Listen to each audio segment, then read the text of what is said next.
Thursday, February 11, 2016. Can I get an approval of the agenda as written? I'll make the motion. All right, Lisa makes the motion. Second. Karen seconds. Any further discussion? No. All those in favor say aye. Aye. Aye. How about the approval of, an approval of the minutes of January 14, 2016? I read them. They look fine to me. Yeah? Yeah. I'll make that motion. All right. Lisa makes a motion to approve as written. I'll second that. Karen seconds it. Any further discussion? No. So I don't actually need this because I have. All those in favor say aye. Aye. Aye. You want a paper? Or you prefer No, paper? I'm good. Okay. So, on 464-16, we need to take a vote to, to vote on the continuance, correct? Correct. To accept the continuance Right. and the extension. So they're two separate motions. Okay. So is everybody comfortable with that? They've added the extra time period Yeah. onto the. Yeah. And that document is in your packet. Yep, I see it right here. Sure. So, to make a long story short, they're Oh, and you, in conversation with the town, I believe, on some other things, so they want to continue it. They've given us the proper paperwork. So, is there anyone here to discuss 106 Surfside? No. Okay. All right. So, Lisa, you going to make that yeah, motion? I made the motion. So we're doing this twice? Which one are you? It's two separate motions. So the continuance is one thing and then the extension is another. All right. So I'll make a motion to continue. To April 14, 2016. I'll second. Karen seconds. Any further discussion? No. All those in favor say aye. Aye. Aye. And then I'll make a motion to accept the extension. Okay. I'll second. Any further discussion? No. All those in favor say aye. Aye. All righty. May I ask, Mr. Chairman, just from your standpoint, if I may inform the boards and local departments that I have requested input from, that they can have an extension from February 22nd to March 21st. Yeah. Please. That's not a motion, that's just more of an administrative issue. Yep. Okay, so we're on to new business. Oh no, that's being continued. So we're on to 6-16-1620 Capital LLC, 25 Broadway, for the applicant. Good afternoon, Mr. Chairman. For the applicant, Attorney John Drescher, representing 1620 Capital LLC, the owner of record of 25 Broadway in Sconset. What we have before you is a special permit request pursuant to zoning bylaws section 13933A1A to alter a pre-existing non-conforming structure. In a nutshell, the owner of the property is going to renovate the structure such that they are going to lift it up and put a full basement beneath it. The structure itself and the structure in the lot are pre-existing non-conforming to SOH zoning. The lot size is 1,803 square feet in a district that requires 5,000 square feet of lot area. The ground cover on there is the ground cover ratio is approximately 60.2%, or 1,085 square feet. 50% is what is allowed in SOH. It is also non-conforming. The structure itself is also non-conforming with respect to setbacks. It is approximately 0.5 feet from the northerly side lot line, 0.9 feet from the easterly rear lot line, and 0.6 from the southerly side of lot line, all of which require 5-foot setbacks. The structure's The use of the structure, while it is residential, it is also non-conforming in that it is a grandfathered duplex. It's, I think, one of the few out there. Duplexes are not allowed in SOH, so as a result of this, we intend to continue the duplex use. As I mentioned, the actual alteration is physically lifting the structure to place a new foundation beneath the existing footprint.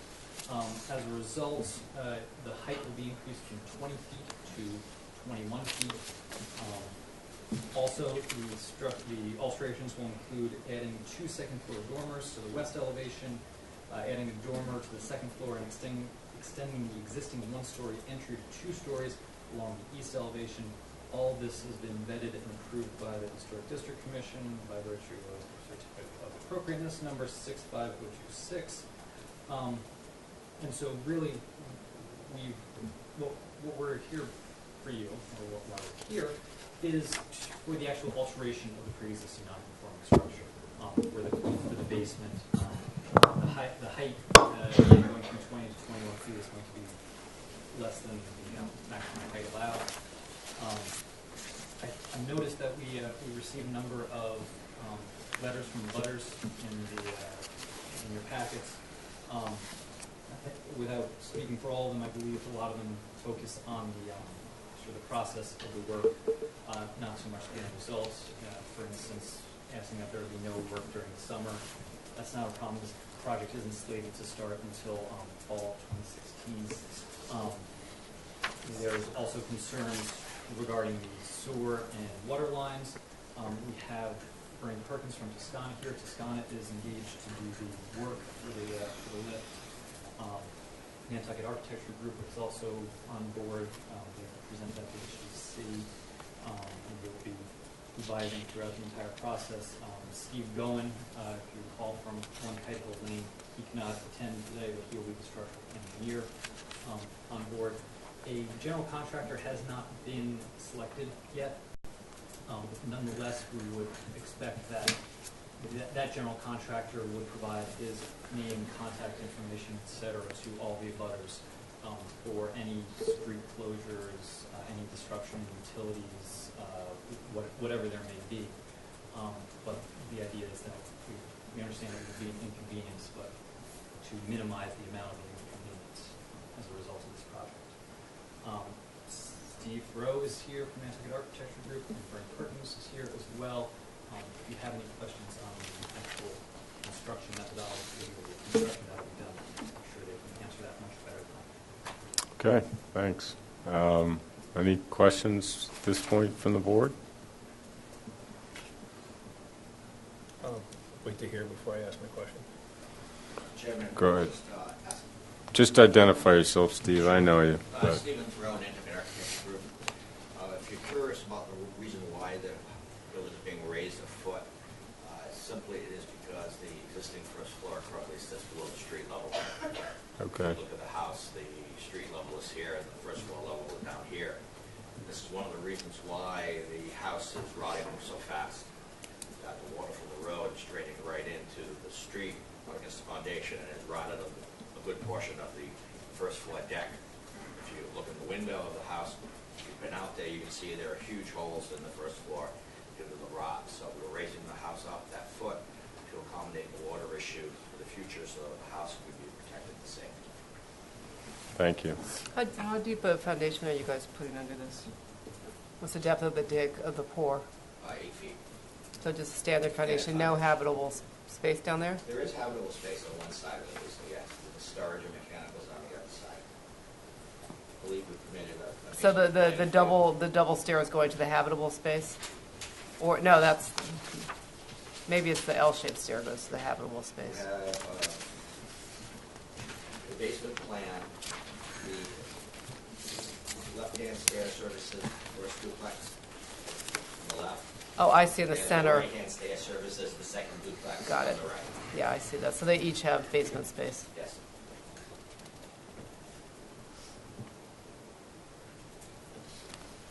They have basement space, but no windows down there.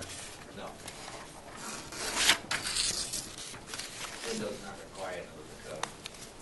God forbid. I thought they were now. For some reason, I thought in basement space, even if it's not a bedroom, you had to have another way out. But I could be wrong. That's not our jurisdiction, but I thought you had to have something.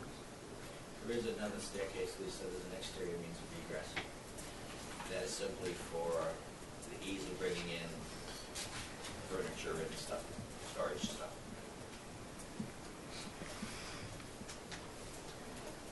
Okay. Left-hand side is being used by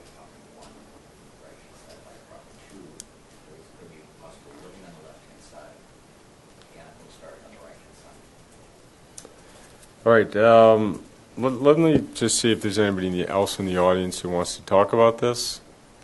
I figured just go up and, oh, I know you. You go first then, go ahead, Okay. please. Sarah Alger, I'm representing Mrs. Daisy across the street at 24 Broadway. Generally speaking, we're happy that this property is going to undergo a renovation. It certainly is long overdue, and it's preserving a lot of the historic character of the structure. So we commend them for that, and I have to say the applicants have been extremely cordial and easy to work with, so I want to say that they were upset. So we don't object per se to this application, but we do have a lot of concerns about methodology and how this is going to be done. As you may realize, this is surrounded by 4 streets. It's got a street on every single side, and it's up to the lot line in many cases. There are water and sewer lines that come down, I think, Front Street from the market and restaurant. A couple of years ago, there was a backup at the restaurant that affected sewer and water service all the way along Front Street and out beyond. So, and I think you've seen that Bob Gardner has mentioned some concerns about preserving his water rights, and I'm sure that DPW will have similar concerns with the sewer. There's also people who live there year-round who will need access to their properties, so we're concerned about that. And there are also summer people who come and use their properties in the off-season, so we have concerns about how those properties will be accessed, how often there will be blockages, how they're going to deal with their construction trucks. It's a lot of the same concerns, I think, that Mr. Drescher was dealing with up on Kite Hill. And then, of course, there's just the potential damage not only to the electric, sewer, and water lines, but the roadways themselves, as well as surrounding properties. And I understand they hired a geotechnical person to monitor that. They're doing pre-construction surveys. So I think they're doing everything that they can, but I want to make sure that that's something that the board includes in its decision so that there's some enforceability. So the things that we've been talking about would be, and this is important, that the building not change from its historic location. In other words, that it go up and be put back down in the exact location that it currently is. We understand that the height will increase by about a foot as a result of the addition of the foundation. That's to be expected to get it out of the ground is probably the thing for the building. We want to make sure that they're limited to building just what was approved by the Historic District Commission and their approval. That there's no exterior construction. I don't know what your standard dates are now, but we'd certainly like it to go from at least Memorial Day through September 15. In addition, it would be great if they would suspend construction and keep trucks off the streets for the Friday, Saturday, and Sunday after the weekend. That access to the neighbors' properties be maintained at all times, that there be conditions as were put forth on Kite Hill, where there's a phone number provided for the construction supervisor, so that if there are issues, there's somebody to call. That there's notice to the abutters when there may be disruptions in access. Let's see, that the construction vehicles and parking be addressed somehow so that neighbors who are using their properties aren't impacted. That the sewer and water obviously remains undisturbed. I think those are really the major points. Is that the construction vehicle? Parking, yeah. Yes. That the neighbors, that be addressed somehow so that the whole property isn't just crawling with construction vehicles and blocking access and preventing parking by neighbors. And we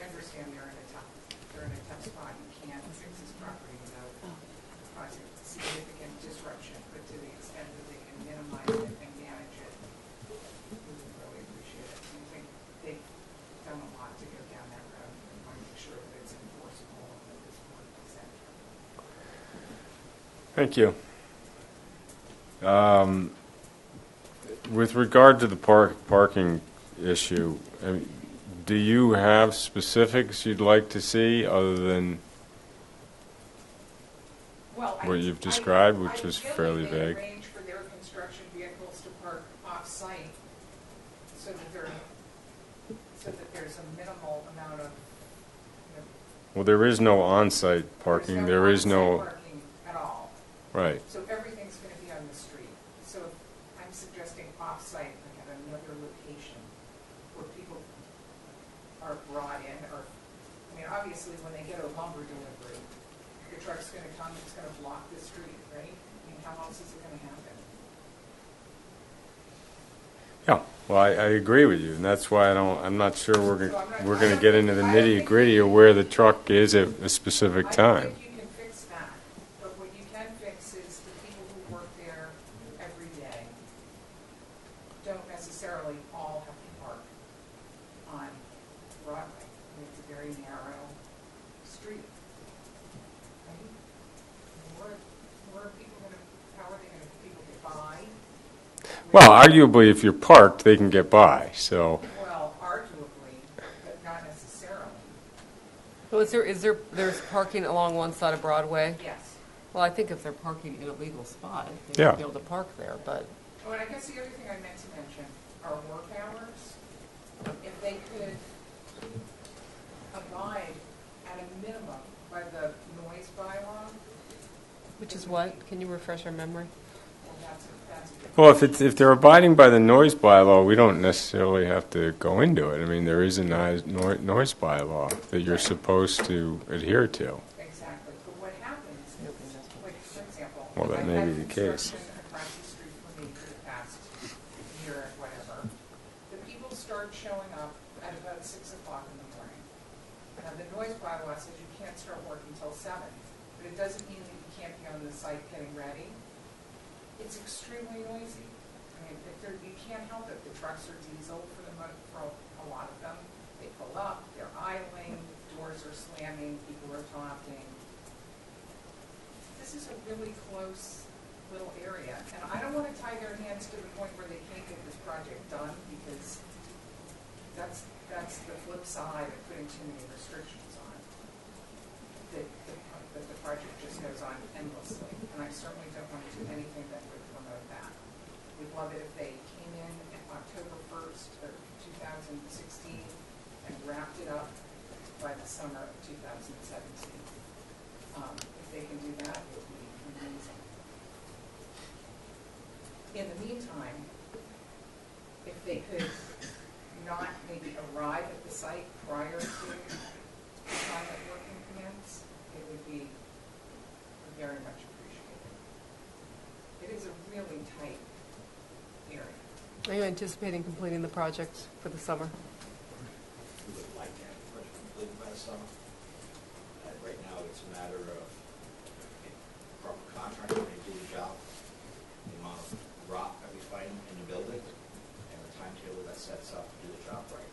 Because one thing is, normally our restriction is only for exterior work, but maybe given the density of this neighborhood, that might have to, maybe that's how you deal with the parking. Mr. Chairman, I can tell you that the exterior work will be completed by the summertime, but we should be allowed to finish what a little bit of interior work is left.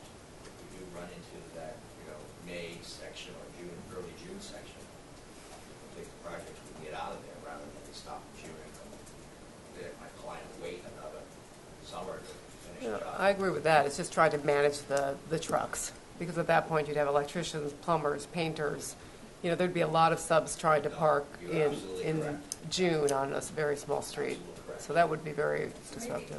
maybe no construction at all June, July, and August. Well, maybe you can just not include June, just Or because, July and August, something Yeah. like that. because June is sort of that sketchy month where weekends are busy, but Right. middle of the week generally isn't. But, well, There are other neighbors here who I Yeah. don't represent, who I'm sure want to be heard, so right. that's the sort of thing that we're looking for. Okay, thank you. Anybody else? Go ahead.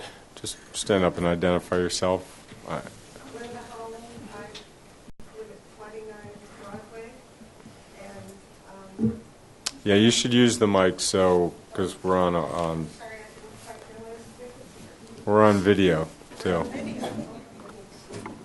Our constituents want to be able to hear you. Our watching public. I live at 29 Broadway. You can pull it down if you want to. If it, And have summered there all my life and been there year-round for 30 years. So the main thing is that these historic buildings, which our community is trying to protect, have no off-street parking, none of them. Front Street has nothing, Broadway has nothing, Center and has nothing. Shell has maybe 3 houses have little driveways on the west side of the street. But basically, everybody comes and parks on Broadway and Center Street. And many people who come for the summer bring more than one car. And there just aren't enough spaces for people. We happen to be blessed with off-street parking, but that's because we're at the end of the road. So the scheduling of trucks and work and everything is truly a problem. And I thought somebody was brilliant, I don't know if it was Sarah or you, that said maybe the crews could be dropped off and carpool coming to work and leave their vehicles. Sconset's tough. Sconset has very little off-street parking because it was all built before our zoning parking bylaw. So I just think it is, you have to, the developer and you people have to come up with something creative, and I think you've already suggested some good ideas. It's going to be very tough when the big trucks come and have to block the streets. And I know they're going to have a dumpster parked there, and that has to be carefully put down so that you can squeeze by it. There's just going to be lots and lots of problems. And I'll second what we said in our letter and what Sarah said. We're glad that the building is being saved. That's a really important thing to the whole island community. But we have to figure out a way to make it possible for people to live there. And we've had 2 big projects in our neighborhood, and I've been astounded by the trucks that are all around us and the difficulty getting by. So that's the biggest problem, and I hope you will do something about it. And, you know, I know that the owner's going to try to cooperate, but it's going to be rough, and notifying us of things will be vitally important. So I appreciate it, and I hope you can be creative and do something. Thank you. Thank you. Anybody else?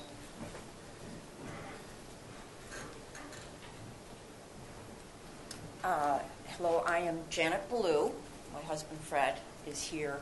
We own 21 Front Street, and we had sent in a letter, which I'm hoping everybody had read. So again, to voice the support of the fact that Hope Chest was not being demolished, because it is an historic building.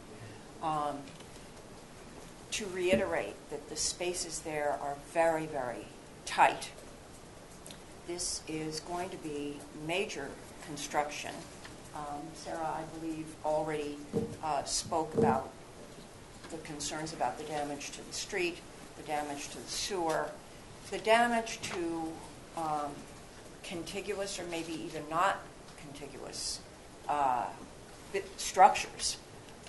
We are very concerned about that, the physical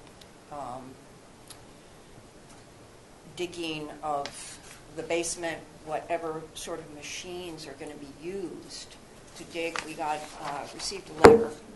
I will also say I think 1620 Capital has done a very nice job in terms of keeping us informed.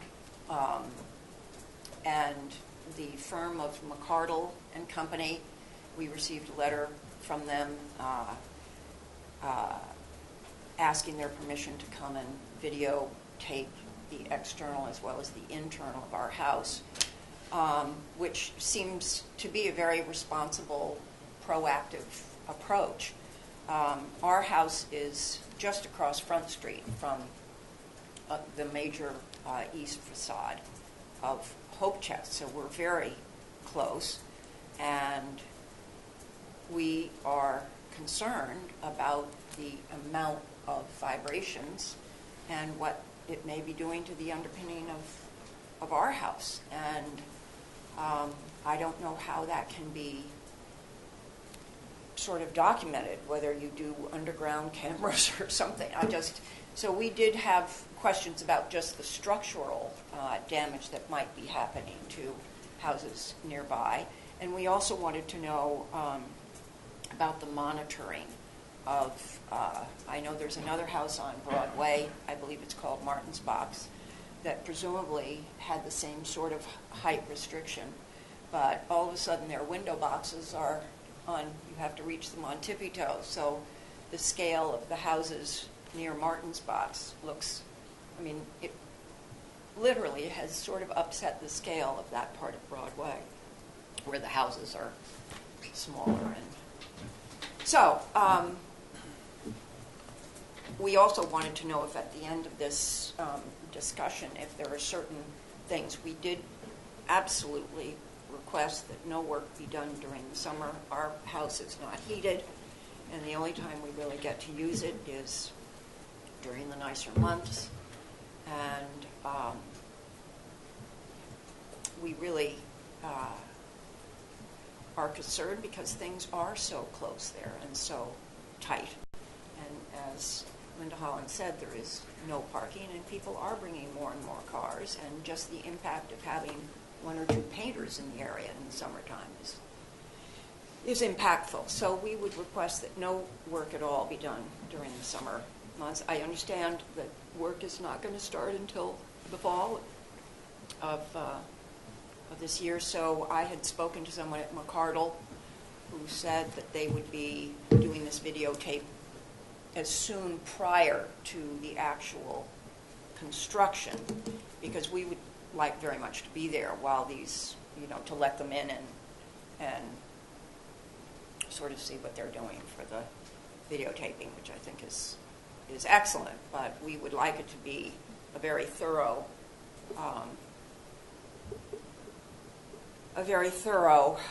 recording of the under part of the house as well as the part that's above ground that you can see. So, thank you. Thank you. John or Steve, who is McCardle? McCardle Gannon Associates, they are a geotechnical engineering firm that my client engaged back in early January. And they've sent out letters to, I believe, 7 or 8 abutters, just letting them know, hey, this is the project, and so just make sure there's no damage, go and monitor and make sure everything's okay, so that after the work is done, should any damage occur, that you monitor the documents and ultimately repair or rectify. Right, so did you have a question? I was just going to ask them to speak about the process that they're going to undergo to put the foundation in. I don't know if Bernie can talk about the process that Toscana's going to.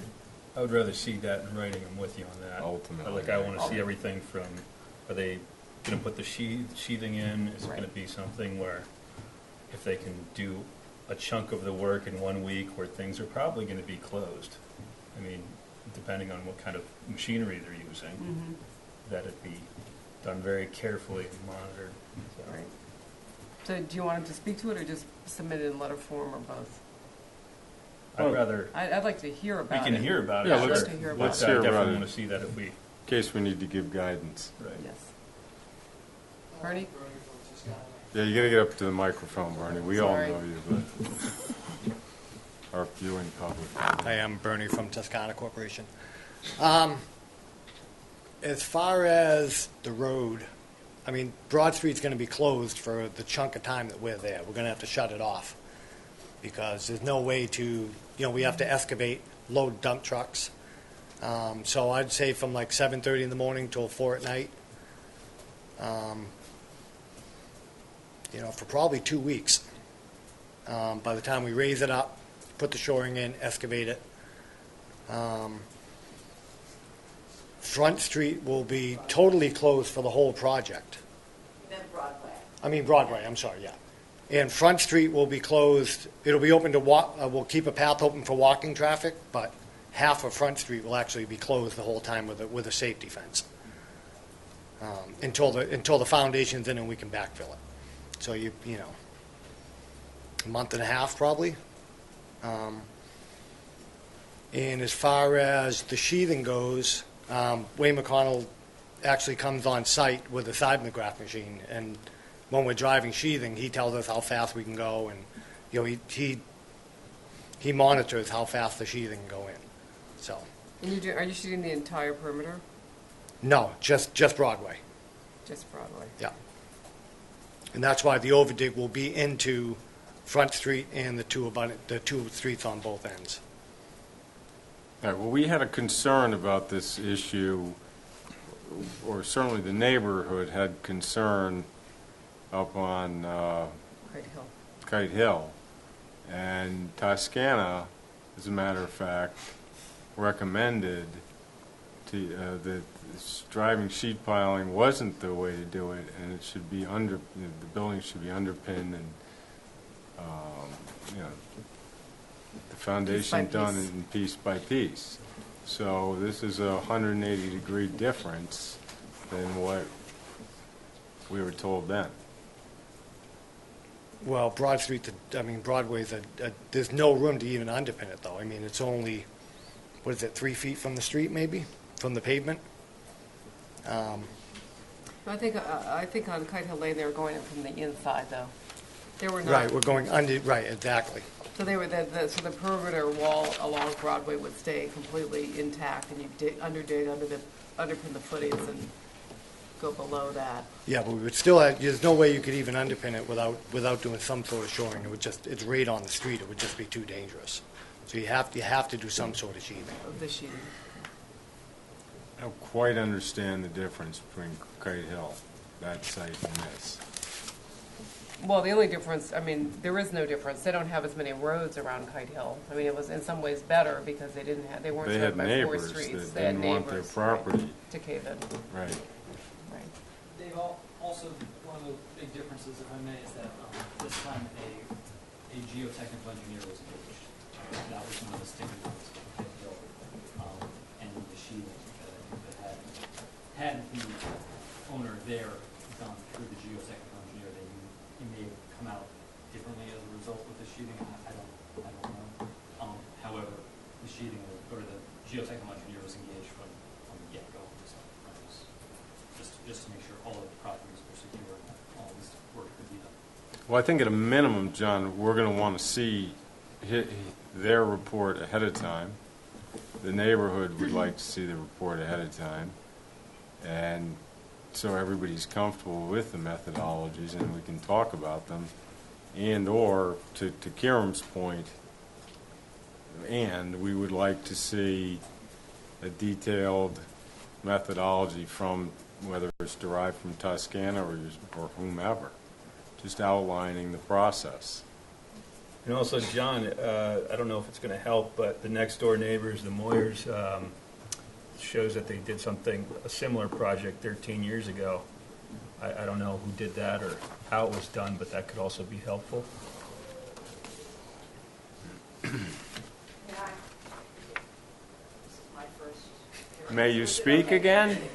Yes, you may. I'm a teacher. Yes, but just to speak to that, the Moyer's house, which is Eagle Cottage, is quite small. It's probably about a third the size of Hotest, number one, and it was in very good condition. Which Hotest I know was sinking in the ground. At the risk of taking up time here, I am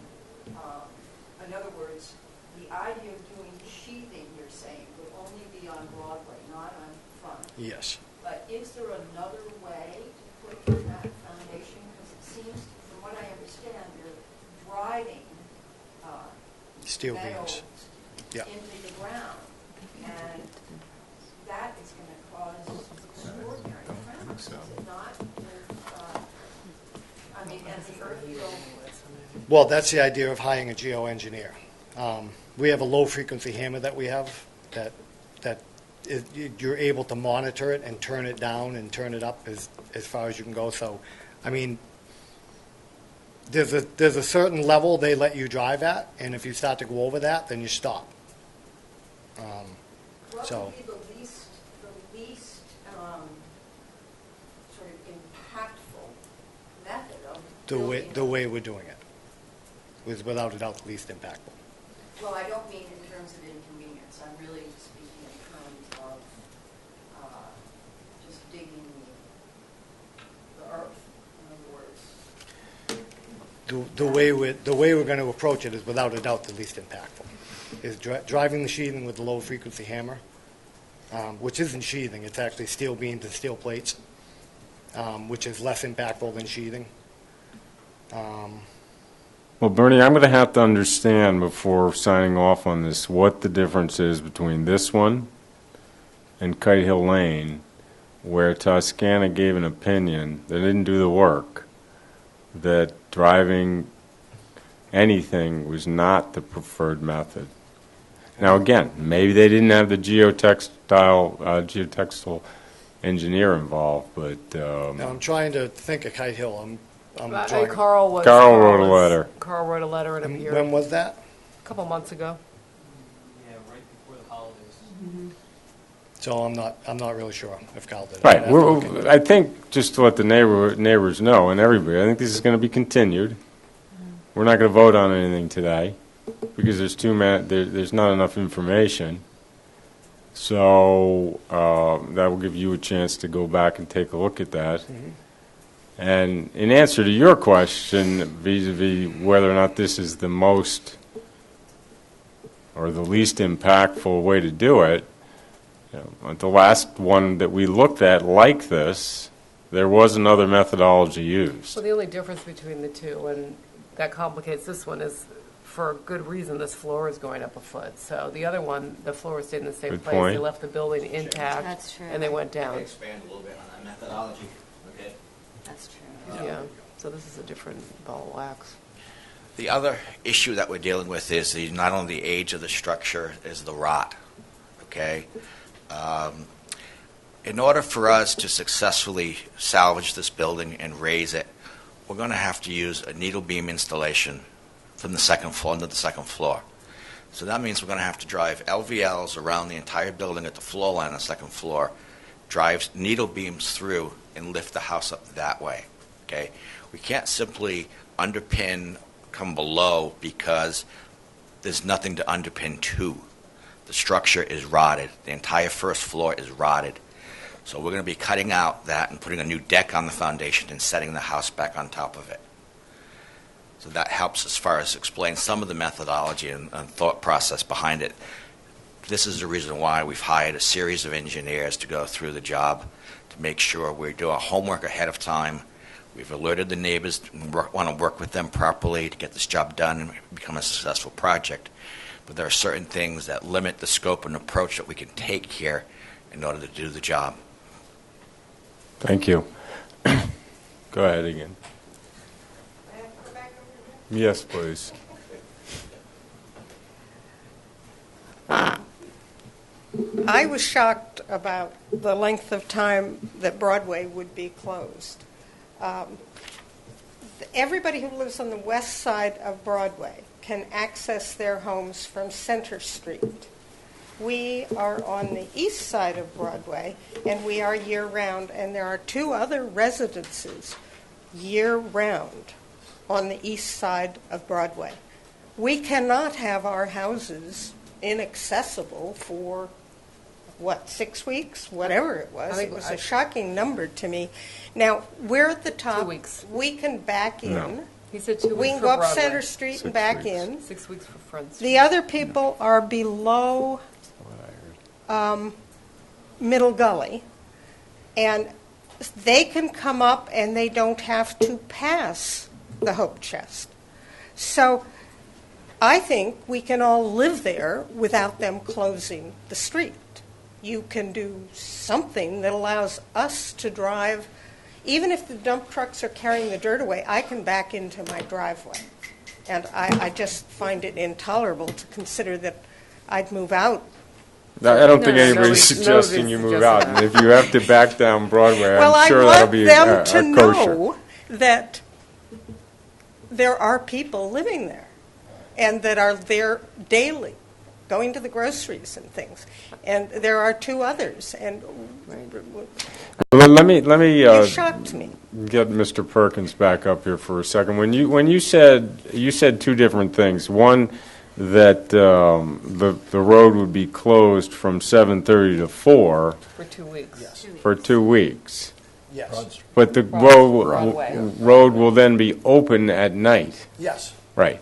So, and then at another point in the conversation, you said something about because of backfilling, it takes time to get the foundation, et cetera, et cetera, et cetera. That process is probably closer to 6 weeks. But I thought that was Front That's Street was front, going to be half closed for front. 6 weeks. Right, Front Street would be closed for 6 weeks. So you're going to be able to you're going to be able to excavate into Broadway enough and leave enough open for passage. Yes, traffic will be open during the night. I mean, we're only going to close from in front of the house Right. every day. People will be able to come to their houses both directions. Yeah, For 2 weeks, for 2 weeks. Well, I mean, yeah. plus or Weather minus. permitting. Right. I mean, because then you get the foundation guys coming in, they're going to have to do the same thing. Well, that's what I'm saying. So I think 2 weeks is unrealistic. Yeah, It's I'm 6 saying with our weeks. part, yes. It's 6 weeks, probably, in a good day, on a daily basis, that portion of the road will be closed. Yes. And then it will be backfilled, ideally, and life will sort of be back to semi-normal. But this is the kind of thing I think we need to have that out there so the neighbors understand, so we know what we're signing off on, and just so it's clear, it's down on paper. This is what we're doing. This is when you can anticipate the most disruption. Just going through Sarah's list, if you don't mind, putting it back down in the same location, that's a given. It's not moving. The height of plus or minus 1 feet, does anybody have any issue with that? No, but I think we can document it in our decision, can't we? Yeah, absolutely. Mr. Chairman, we'd be willing to give you a survey benchmark Yeah. before and after the project. Perfect. Limited to the HDC scope, well, I think that's a given, but unless, Sarah, you were speaking to the fact that if they went and changed their HDC certificate of appropriateness, you would then be made. Even if it was like a window change, you're Well, talking not a about window scope change, change. But any sort of either. If they going- decided to go 5 feet up. Right. Yeah, but that decided would to go be- 5 feet yeah. up. If they decided to add a second story to the wart on the north end of the building, if they decided to. Well, All yeah, of that would be, Well, that would be- you have to come back to us anyway, Yeah. right? yeah. Yeah. They would have to go back to HDC, but they wouldn't necessarily have to come back here unless you tied them specifically. Well, we will. We will tie them to their, I don't want to tie them to their certificate of appropriateness so that they could, because you want them to be able to make window changes. Right, I don't care about minor Yeah. window changes. Okay, we can We can craft work on that. something in that regard. Can I ask, just while I'm talking, just ask a clarification from Bernie? When he says close Broadway, he means Broadway from this property line on the south to this property line on the north, maybe some feet on either side, but he's not talking about closing Broadway from, say, where it No. connects to the He said market just in all front the of the- way to where it connects to Shell Street. It's No, just, pretty much the footprint of the house. okay. And the same thing with Front Street. So if I lived in a southern part of Front Street, I could still drive in Front Street, get to my property. I'd have, Right, you I'd could have come the prob- same way, you could, right. yeah. The- A Front Street, a Broadway will be open. The northern section of Broadway will be open too. Yeah, you guys are going to have to drive the You'll raw. just have to drive the law for, Right. I'm sure it'll during be the okay. daytime, right? I mean, I That's I how it don't think works, that's going to right? be an issue. Yeah. yeah, that's what I think happens. Okay? Will you guys need police detail for that anyway, or no?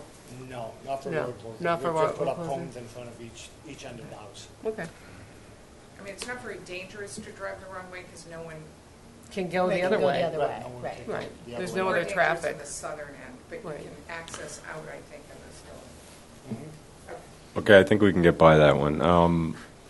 So no exterior, well, let's talk about construction dates.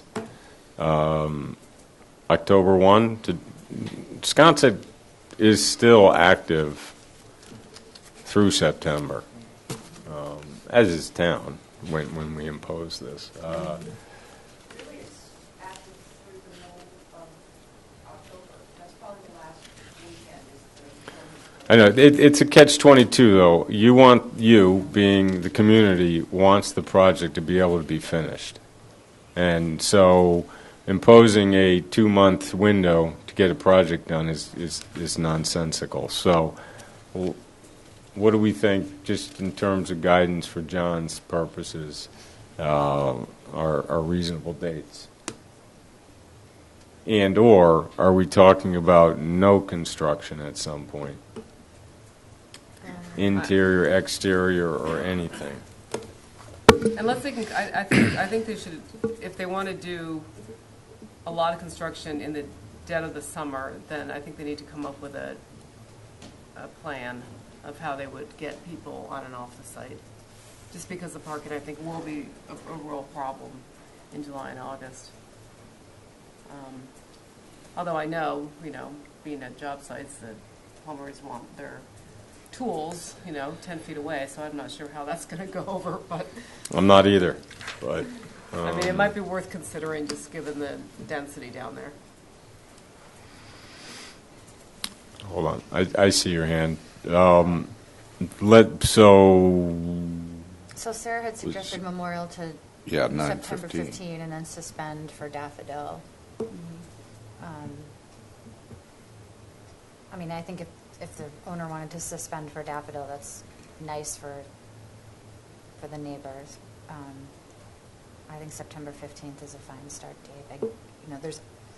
If you wait till the last person leaves besides year-round people, you're not going to have enough time to get the project done. all right, so September 15th to start. We're okay with that? Memorial Day, my personal feeling is there's this huge rush for 3 days. No one's here in June. Beginning of or June. limited First people. half of June. Oh, yeah, Yeah, right. first Okay, I half in agree. June. I To agree. June 15th. Yeah. So I would say June 15th. So to September 15th. No construction, period?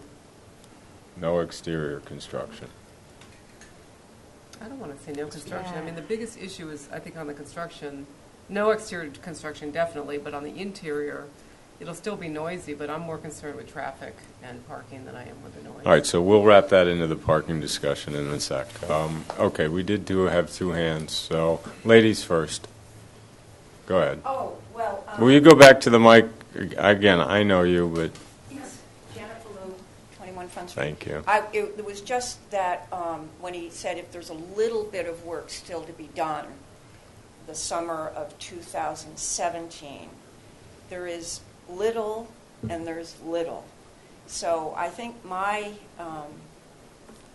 worry here is the perspective. In other words, it may be little for the owners and for the people who are doing the work, but for the people who are having to live through perhaps the summer of trucks, it may not be so little. So Having said that, That's- one has the right to work on their house throughout the summer, just like you do. And if you have a plumber come to your house, your neighbors don't have the right to tell you not to Absolutely, have but him. I think So there's a difference between having one plumber or one painter or something like There that is. than crews of people coming in and out. So that's I mean, but again, everybody has the right to repair, fix up, rebuild their own home. So I think that we don't typically, the typical restriction that we impose is no exterior construction. So if you're inside the building, how you got there is one thing, but if you're inside the building, you can go ahead and proceed.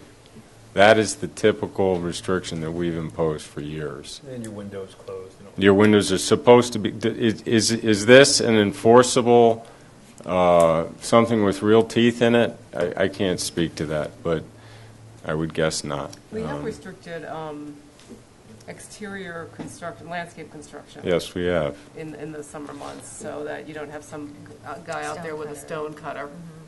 Well, what we did was we expanded the no construction To include to exterior. include. Landscape. It also means you cannot set up outside with your chop saw and bring the trim inside and install it. I mean, that is our intention, at least, in terms of doing the best we can for the neighborhood. Eleanor? Through you, Mr. Chairman, you can, as we have in the past, I can think of several decisions, stipulate no hardscaping, no use of Right. loud machinery. You know, I mean, I've done that in several decisions. Okay, so I think we got the dates down within reason. One of my things on the list here was notice to abutters of, I guess, major milestones. Is that what you're talking about, or major activity in some way? An email tree or something along those lines? Yeah, also notification when the street's when it's gonna start, so, you know that tomorrow Broad Street's gonna be closed, and it's gonna be closed until X date. Right. That should be part of your presentation, John. What about the parking issue? No, I don't see it as an issue in the off-season. Right? I mean, I don't know. I'm not down there. I don't know what the parking is like in November down there, but I can't imagine it's terrible. But Every parking space is full, it seems like year-round, It no is. matter what. People leave their cars there for the year, so. We'll speak, go to the audience. Please. Chris Holland, I live on Broadway, 29 Broadway.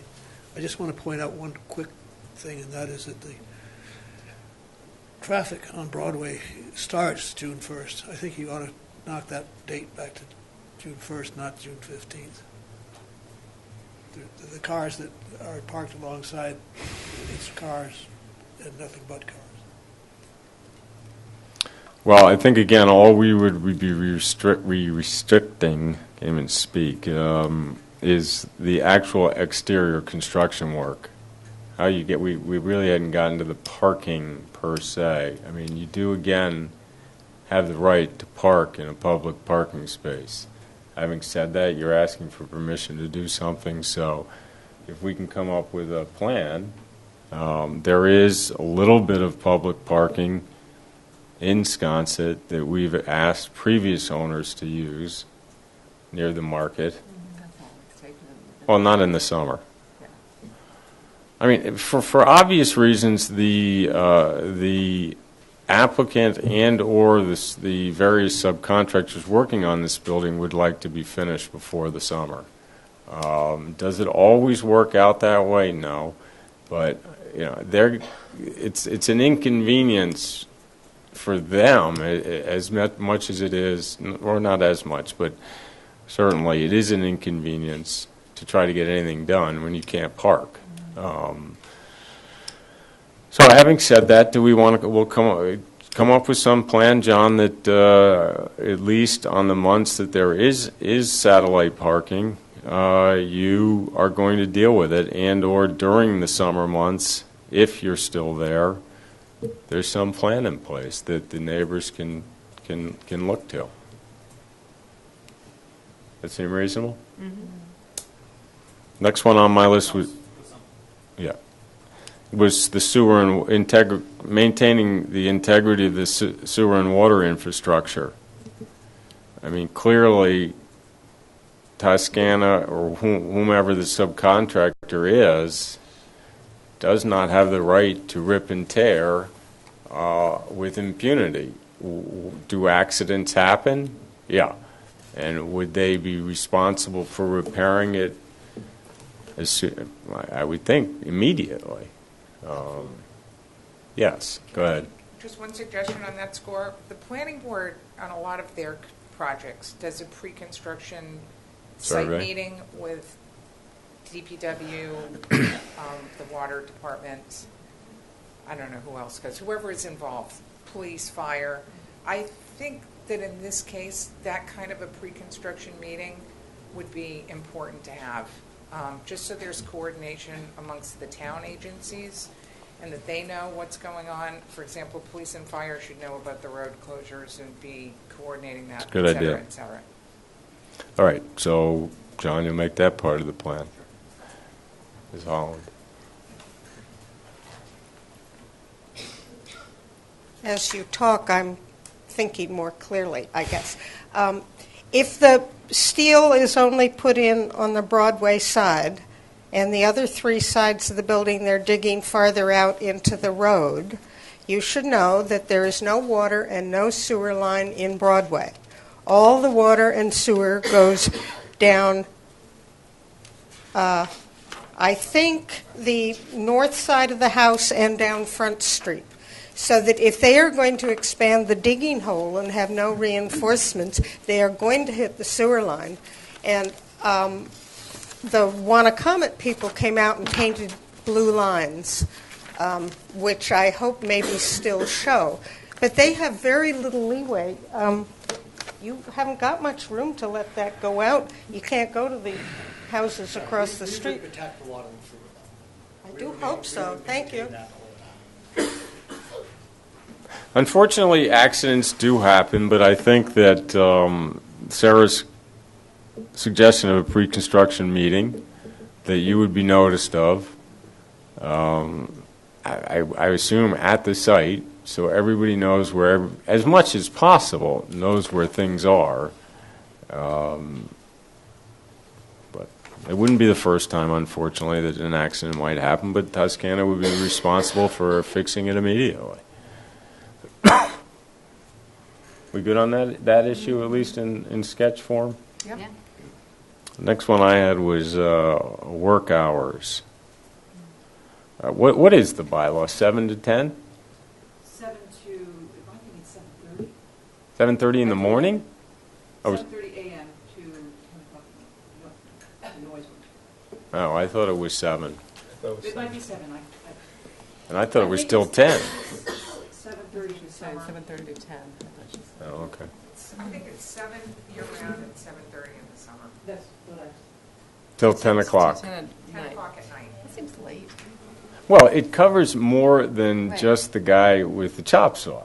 It covers, I guess, if I'm having a raucous cocktail party in Yeah. Wisconsin.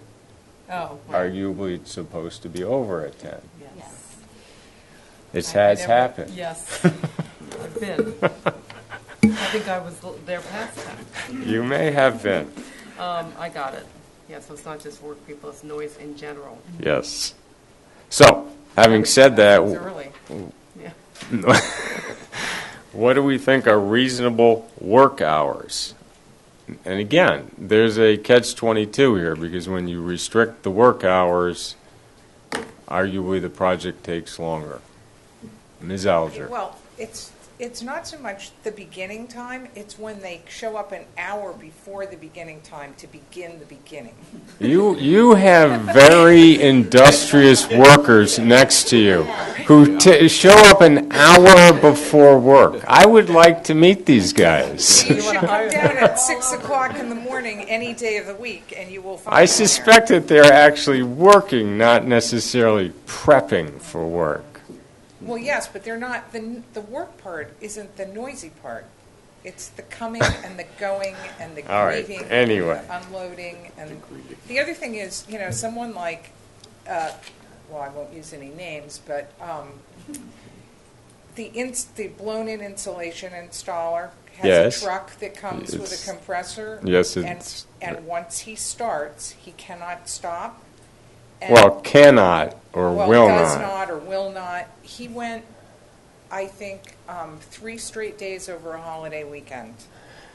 That is a fair complaint. And it was really aggravating. So, Did you complain? no, because it's just me, and I don't really care. and I want this project done. But I think down in this area, there are a lot more people than just me, and probably people who care more than I do. And it goes on and on and on and on. And it just shouldn't happen. I agree with you 100%. So, He was apologetic, by the way. He came over and said, I'm starting now, and I'm not going to stop for 3 days, and there's nothing I can do, and it's going to be terrible. Just so you know. So I did have notice. well, you have to be thankful for the little things. Why can they not stop? I think they can. They don't want to. Because you got to clean the lines out, and you lose material, and it definitely can be done. Anyway, moving on. So, What do we think about hours? I'd like to know what the noise bylaw says in terms of the hours first before Oh, they were saying 7 to 10. 7 to 10. I mean, is that? I think that's the parameters we're working with, but we're not giving you that. Yeah, we're continuing, so. Yeah, we're continuing. I'm just, Yeah, talk to why don't you come everybody. up with what you think is reasonable, and we'll see if Yeah. we think it's reasonable. that's a good idea. And then the only other note I had was no construction July and August. Like none. Is that the feeling of the board? I think that was relative to the parking, though, wasn't it? Yeah, I don't feel comfortable think with that that. That's fine. It's relative to them dealing with the parking issue. Yeah. Okay. Okay. So that's off the table. You just need to have a better a parking plan, and And then I guess, right, to let us know how distinguish this process from the Kite Hill process, which I think you did for me anyway, explaining with the rot. That's a totally different story, What but. we'll do is my structural engineer will prepare a methodology letter to Yeah. the board, so you can have an understanding of what's going to take place. Yeah. And the pre-construction survey of the neighborhood and whatnot will become part and parcel of this. I'll check on the status of that. I don't know where it has gone since it was initially, the letters were sent out. All right. What work has been done, but I'll check to see. Because that can also be added, right? I think what, I'm sorry, your last name I forgot, but Mrs. Ballou was saying was that they had told her it was going to happen right before construction. They probably want to get it as close to starting Yes, the work close as to possible. start date is. So, I'm sorry, were you saying you wanted to have it part of our decision or included, or? I was going to say yes, but if we're not starting or not going to. Well, I mean, they could always include it. It could, I mean, attach. from what I heard, work was being done. Maybe I misheard. They sent notices out to do the work, right? Right, That's They what. sent letters. But they're not- But they haven't done the work yet. No, right. In fact, the person I talked to, Mr. Brown at McCardle, said that their preference is to get as close to the construction date. Right. Obviously. Right. Big change. Yeah. Well, the only teeth one has in this process is if that is done before a building permit is issued. If Marcus is monitoring that, somebody is monitoring it. That it's actually done and then given, the neighbors sign off on Oh, it. I Yeah, see. this is what my house Right. looks like. So that's all I'm getting at, is Oh, I it's see, I an see. enforcement issue. Right. Yeah. Because if they have their permit without that being done, there's nothing Oops, to we stop them forgot. from going Yeah. ahead. So, Okay. so we'll leave that up to the applicant to make sure that's going to work from a timing standpoint. Yeah. Let me check in with the geotech. Right. Okay, were there any other, did anybody else have anything on the list of goodies? Do we want to look at the conditions we put on Kite Hill? Definitely, yeah. So we're going to take a look at what we did over at Kite Hill, since it was very similar. Yeah. Sarah, did that pretty much summarize your list? Yeah, I did. Okay, so unless anybody wants to bring up anything new, go ahead. Just that I'd like to reiterate that this all will certainly provide all the information that you're looking for, to the best of our abilities, obviously. And just that this, as far as the end result goes, it seems that everybody seems to be okay with it. It's just the process in which we get there. John, one question. When does your client plan to choose a contractor, do you know? It'll be early spring, Okay. okay? So they're the ones that are going to dictate the timeline more, or? Yes. Okay. Just working on the construction drawings now, which takes a considerable amount of time for a project like this, Yeah. the engineering and everything else. And then we'll bid between 3 specific contractors, and then we'll award the contractor. At that point in time, we'll be right up to speed with all the paperwork that Okay. has approved and methodology and how to handle the site, the surroundings, the neighbors, and everything else. The contractor ultimately will become part and parcel of this decision too, because he will be the contact point in large, The or, whole team will be involved in Yep. providing the standards set necessary to make this a successful project. yep. Okay, so, is there any other further discussion, something new? Just a clarification then, that construction will not start until the fall of 2016. You know, at the absolute earliest, we're not voting on anything right now. We're continuing this to the next month's meeting, at which point I invite you and suggest that you come back, or that the applicant shares with you ahead of time all of this, the new material that will be submitted to us, so that you get a chance to look at it ahead of time, and it can go through Eleanor. Perfect. Okay? So, anyway, without further ado, Make a motion to continue? I'll second. to the next regularly scheduled meeting. Yeah. When is that, anyway? April, March 10th. March 10th. Okay. So, any further discussion? No? All those in favor say aye. Aye. Thank you. It's good, man. It's good. It's a boost.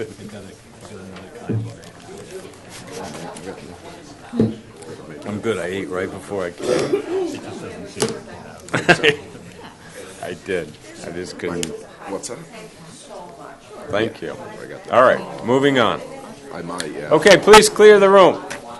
Stephen, Linda, hit it. What do they say? You have to go on. You don't have to be home. You stay. Please clear the room. Well, not clear it, but those who are not. Instructor, we're very social. All right. 716, William H. Ranney and Lori A. Ranney, 3 Swayze Drive, for the applicant, the esteemed. For the applicant, Attorney John Brescher, representing the applicants, William H. Ranney and Lori A. Ranney, the purchasers of 3 Swayze Drive. They are before you to request special permit relief pursuant to Nantucket zoning bylaw section 139-16C1 to reduce the side yard setback in the R10 zoning district from 10 feet to 5 feet.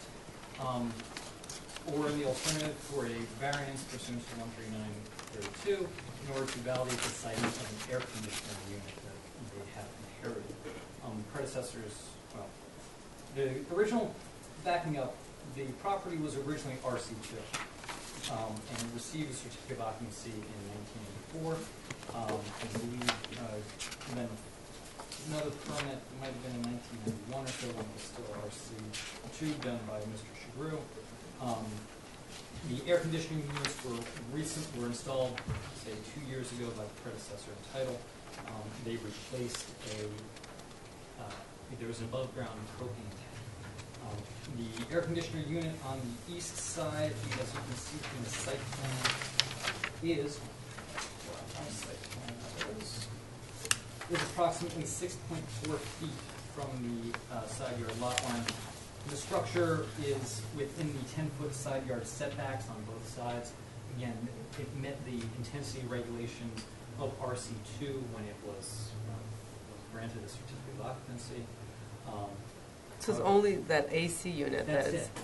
and the propane, no, the propane tanks are allowed. Propane tanks are allowed, so it was an honest mistake by the predecessor in title. They thought, oh, well, propane tank's there, I'm just going to replace it with an air conditioning unit. And the stairs on the other side are already 5.7 feet away. Exactly. Well, that AC unit's probably in the setback too. But that might have been ahead of time? No, I have no idea. but it's not no closer than. But it's no closer than the 5.7. Right. And so, rather than going for an individual setback intrusion or a variance, bylaw allows in such situations that you can reduce one of the side yard setbacks from 10 feet to 5 feet. In this instance, I would request that we actually just reduce it to 6.4, and then nothing be closer. You can only reduce one of the setbacks? Because one is already reduced. Well, both sides are non-conforming. Both Right. sides are supposed to be 10 feet. But they were built, when it was built, they were conforming, That's right. other than this propane tank. Okay. That's right. So the request would be. Or, I'm sorry, the AC unit. So the AC unit was added after?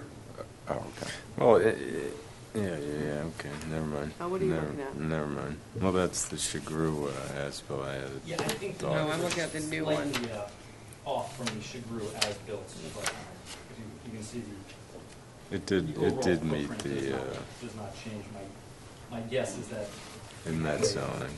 change in surveying technology between the time of Mr. Chagru's as built and the one that was done last month by Don.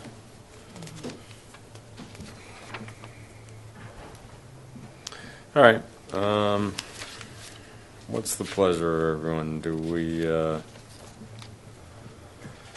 feel strongly about these? I don't understand why the other one on the left, on the west side, isn't also. Well, it is, I suppose, but I think John's point is that it's no closer than the existing stair that was in compliance when they built it. Right, because it's tucked in behind the staircase. Yeah. Right, it's not further into the. It's not further into the setback. All right. But it might still need relief? May need relief. I'll check to see if it needs relief. I think this is something that can be done by the administrator. I don't know why Bracken wouldn't have noted it's, but whatever. I'm not losing a lot of sleep over it either. I don't know. I feel like we've done this in the past, right? I think the AC unit, for what it's worth, is actually under the stairs. Really? That's not how it looks on the plan, but. Thank you, but I could be. I mean, you would not get this, we've done it in the past probably, but you wouldn't, you wouldn't this get this relief if you came in, I'd like to put my Right. Right. AC unit here, but. Well, I think the difference is when the building was built, the If setback it was did- 5 feet. Yeah, Yeah, I agree. I agree. I agree. So I think. So I you can would live with get that. it. Yeah. That's a good point. Okay, should I just make a motion to, well, Well, let's see if anybody in the audience wants to speak about it this. doesn't look like it. Ladies, come on. We're just waiting for next in line, the next in line, that's all. All right. No audience members, so, So we just want to reduce it on the east side? yeah, to the 6.4, but not, it's in no way, let's be specific, it's for the AC unit, not That's right. Yeah, not. like a new Right. wart that goes It's to. not, and it's, I don't think it's a blanket. I mean, It's blessing the AC unit that's there. it's- I'll make that motion. I'll second. Okay, motion's been made and seconded. Any further discussion? No. All those in favor say aye. Aye. All right, I'm not sitting on the next one, and I guess the applicant is okay with 4 people? It's pretty simple. It's the Is it bakery. coffee shop? Oh, the Yeah. bakery. Whatever. No, I mean coffee, bakery. What? This is application number 0816, Center of Town LLC. For the applicant, Yes, we, representing Pettifer or Baker, was corporate, Center Town Remedial. So this is, used to be Wayne Homes in Bill Hayes' office. They got permission back in, 1980 to build a new building on the site. So there was a variance that was granted for both setback and ground cover from the zoning rule back in 1980. And then in 1998, they corrected that variance based on the code. The ground cover was at 60.8%. And there's an EMAC plan in this file that represents what it looked like back in 1998 and what it looks like today. In the setback. time that they modified that variance in the special permit in 1998, they allowed a mix of retail and office uses. Landau was selling the building, and so it became a retail office kind of building, and that's the two tenants, and granting relief from parking and loading requirements. So we are here because what we've talked about doing inside the bakery is just creating some tables and chairs that people could sit down on. That may or may not change the status of this from the retail status that it has now. The fact of the matter is that under current zoning, we wouldn't be subject to the parking and loading kind of strictures that were present in 1998. And even the ground cover requirements have been listened so that it complies with ground cover. The really only component in the prior relief that's still applicable would be the setback. So you can see on the plan that the property comes very close to the, and we only have a rear yard setback. Yes, only a rear yard setback of 5 feet. So there's a corner of the building at 4.3, and there are heat pumps, air conditioning facilities in that back section also. So we're asking to be relieved from the requirements of the prior relief, but for the relief that's granted as to this. Okay.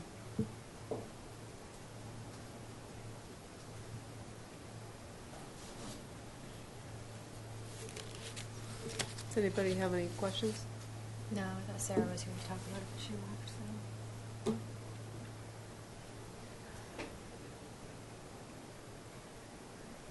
There wasn't any mention from any abutters, any opposition? No, I don't think so. Again, we're not contemplating any changes outside the building. We might be our goal, the reason it came up was because we talked about adding some tables and chairs, and having a place for people to sit down and pick up the coffee and not the clients. So we just don't want to, we just like this clarified so that as we go forward, it doesn't become an issue. Tables and chairs would be outside? No. Inside? We're just, right now, after they're having a chair outside, it's usually something from the staff that's taking Is, yeah, I was going to say, I didn't even know you'd get out. Okay. So it's kind of just a cleanup matter. It's definitely a cleanup matter. I think if we weren't talking about, can we put some chairs in there, we would be quality. Yeah. But Okay. because we are talking about that, we probably should come in and get it straightened out. And it doesn't look like anything's changed in the back of the building in terms of the heat pumps, and Yeah. that's all. And that's sort of the back of the language upstairs. And the jet. John works. Yeah. That's Lizzie's office that we're right up against. Mhm. With the ranch. I don't have any problem with that. Does anyone? No. Somebody want to make a motion? I'll make a motion. So, can I just do it to approve the relief as requested, or do you want us to do a It could rescission? be either a partial rescission. What's cleaner for them? I think partial rescission, and then we keep in full force and effect the variance as the rear yard setback Okay. waiver. And that's all that needs to be done. What she said. What she said. She said, she's one help you write the letter, so what she said. Yeah. Okay, so we have that motion. Do we have a second? I'll second. All those in favor? Aye. Okay, you're welcome. Thank you. I just didn't want to repeat it and then mess it up.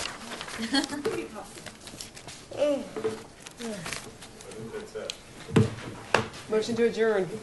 I'll second. Second. I'm going to be sending you all I should have done already, but things have been changing, evolving. The bylaws, try and isolate the zoning stuff for you and send it to you. You mean the new bylaws? Correct. What was the hard copy you Sorry, gave the us? warrant. I haven't sent you anything to do with this year's warrant yet, but I will be sending that to you forthwith, and I'll send you the entire thing. You can also get the paper copy in town, but and I'll tell you which articles and pages, so you don't have to go through the entire thing. That way you have the whole thing. All right, this wasn't on the agenda, and it probably should be discussed with everybody. But I'll just give you a heads up.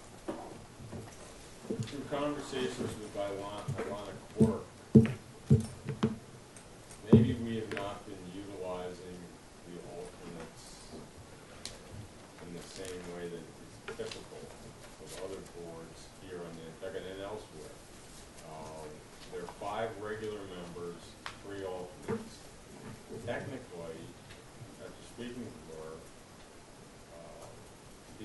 can sit at the table during any discussion, participate in the discussion, and then the chair, at the end of the hearing, chooses, not chooses, but if the 5 regular members can vote, they're the voting members. I like that so much better. Just makes a much It's better just discussion. not, well, we have not done that in They don't do that with the I feel like, HCC, but I feel like when I first that. started being an alternate, I definitely feel like I was up and participating a lot more than alternates are now. And I think part of what changed was the push on the ethics, or the ethics code or whatever that changed. That if you weren't participating or you were recusing yourself, you had to get away from the table, because before we just used to sit, we all sat. I used to turn my seat completely. occasionally, but Yeah, we've I never don't had 8 remember. people up here. I'm not, I think it's a good idea I too, agree. because for something like 40B, Yeah, you only have 5 people up here, somebody gets sick, right. misses 2 meetings, then somebody has to, it's just. Yeah, we kind of way went through that with better. March. I didn't know So what do you when do everyone with was conflicted with vacation. Yeah. So with the person who has A a declared legitimate conflict, conflict, Then you're they get up and supposed to go. get up and leave the room. I think Or you're sit bringing, in the. She said leave the room. Oh, really? you're bringing attention to it because you have to recuse yourself from almost every case because you own land or something, and you just don't want to get up all the time. No, but I agree that I do think the use of the alternate for us since my time on the board has definitely, the alternates have been used less, and I was thinking that it was because of the rules of where you could be present if you had a conflict or if you weren't Well, participating. I think think it's really because we what's have happened less is of- we've we had have a lot less. less work. Right, Yeah. so. We used to get 15 things. We don't have to approve anything anymore. Right, the Planning board does it all, so. planning staff is slowly but surely. Right, so there's just not as big much units. stuff coming Yeah. out, so people don't need breaks as much. Yeah. But I think that, and I agree that people should be sitting at the table. The HGC, they don't allow the alternates to speak. Well, God forbid, Linda doesn't allow even the members to speak. I was Let gonna alone the say. alternates. But I shouldn't have said that. We're not on Good. tape, are we? Anyway. Anyway, But anyway, it's just an interesting, I mean, I think it's an interesting point, I suppose. I guess it depends on who the alternate is and what they're. Well, no, I I mean, think we just have to make it it clear to the doesn't depend, attorneys. and it's, everybody, if we're gonna do it, Right. everybody sits up here. Well, it should be handled, and we can do it our way and other board members can do it the other way. Right? I mean, there's nothing, meaning that HGC can run the meeting however Yeah, they want no, to. absolutely. Yeah, I'm not planning saying board, I we did think- it, we were doing it incorrectly either. I mean, one of Ed Marchand's comments, because he's with before other ZBAs and whatnot, is that he was surprised that we have a 5-member board. Many towns have a 3-member board, and there the alternate becomes even more important. Not more important, but you don't get 8 people up here either, you might have 5. Right. But I think for us, since people travel a lot, or I have no problem Yeah, yeah. with it. I just, it is a shift. It's not the way it's been done since I've sat on the ZBA. we could try it and see how it works. I just think, Arthur and a lot of people want to write down, or Rhoda always who's my board Yeah, as I soon know. as they start. So, So we'll they're gonna just, have to get used to they'll it. have to get used so to then it. you clarify at the time, as they do at the planning board, the time they're making a motion, Barry will say, so-and-so, and so-and-so, and so is sitting on this. If someone needs to be activated, in the case of the planning board, that happens. Right. Yeah. Some decisions are 4 votes, some are 5. So he'll say, I'm activating X. The So only all that's problem- declared outright before the motion is actually, approved or not. So the only thing we would still need to do, though, is make sure that conflicts are known so that nobody is surprised with a 4-person board. Yeah, the conflicts remain the same. You're Right. not supposed to sit up here. No, they should know. They should know ahead. Ironically, you're really supposed to. Right. Yeah. Still don't know ahead of time if there's a conflict. I mean, we've done nothing wrong. She just thought it was odd. For instance, when Mark got up at the start of the 106 Surfside hearing and left, she thought he had a conflict.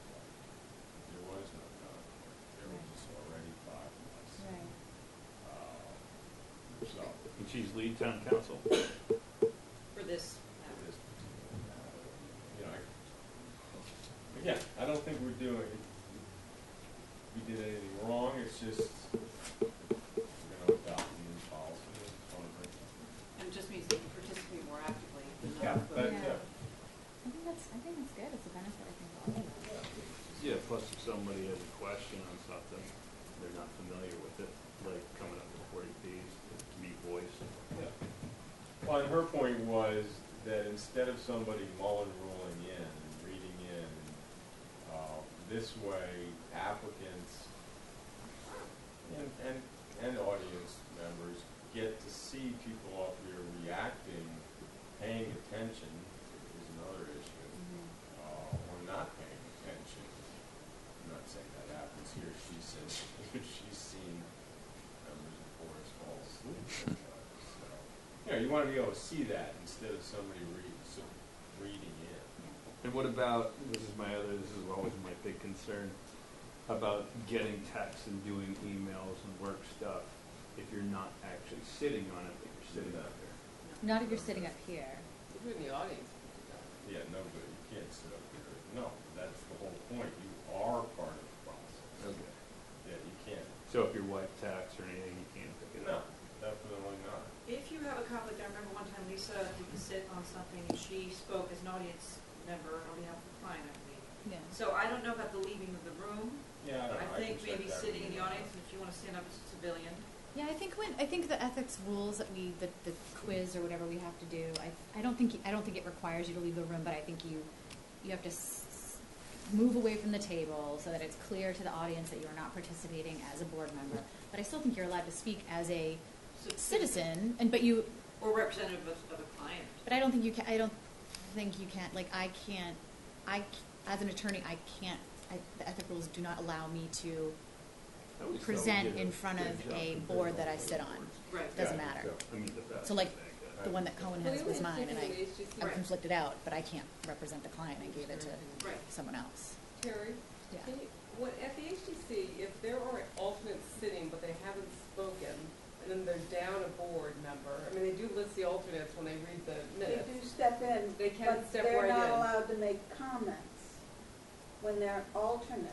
They're not allowed to ask questions. But they or can make step in and comments. become a voting member if they've sat at the table for all the different hearings. The minutes have to show that they've sat at the table at all the hearings and at least have heard what's going on. But they don't get to participate? I think the participation. No, the chair will not allow them to ask questions or make comments unless they're until they're actually sitting. Yeah, she tells you what your board is when you walk up there, like who's on the. The planning board does not do that. Barry allows, he activates people at the end. It's not stated at the beginning of the hearing who will be voting. You find that out at the end. And the alternates are therefore. A little mystery. But do the alternates Well, I ask think questions? The Yes. assumption, the assumption, according to Ilana, for what it's worth, and keep in mind the source, she's an attorney, she's town council, she's given me the very down the middle interpretation of everything. It's the 5 regular members are normally the voting members. And then if one of them has a conflict or gets sick or doesn't show up, then somebody can step in naturally. then the board, the chair.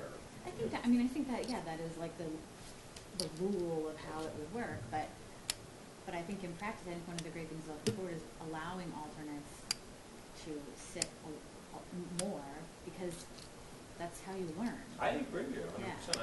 I think frankly it's worked well up till now. I agree that the alternates seemingly have been working less, if you will, or sitting less, but I do think a large part of that, Yeah. you only have 2 or 3 Right. applications.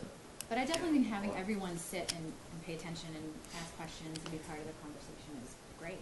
And then are you able to, let's just say you didn't want to vote on something, then at that point at the table, you can say, well, I'm participating, but I'm not going to vote. You can abstain for whatever reason you want to. Because if I there's think 7 that members there. I think that's part of the problem. I see it if the members don't. I wouldn't. I don't see think that you as- would, because yeah. you'd have to declare a conflict at the outset. Yeah, I don't think it's fair to an applicant to like well, I don't want. And then at the end, be like, Sometimes at the HGC, sometimes somebody will just say, I'm not voting. I mean, they're not I gonna do keep not it from want to getting be approved. compared to these. Well, that's just the only, that's the board that I have the most. I know, and they're totally. but I think they dysfunctional. operate like under their own, Bubble? laws. yes. Yeah, I don't know. I think if you're up here, the expectation is you're prepared to vote Yeah. and vote. So you can get up and walk out even if you don't have a conflict. You can just decide not to sit on something if you don't want to sit on it. But I think that's the way we are right now. Anyway, Yeah, we you'll are. say like, oh, I'll take a break and let somebody else sit. Right. I think if all of us are up here, You just say, then I'm you going wouldn't to- be taking a break. You just, You say, I have to do the rest.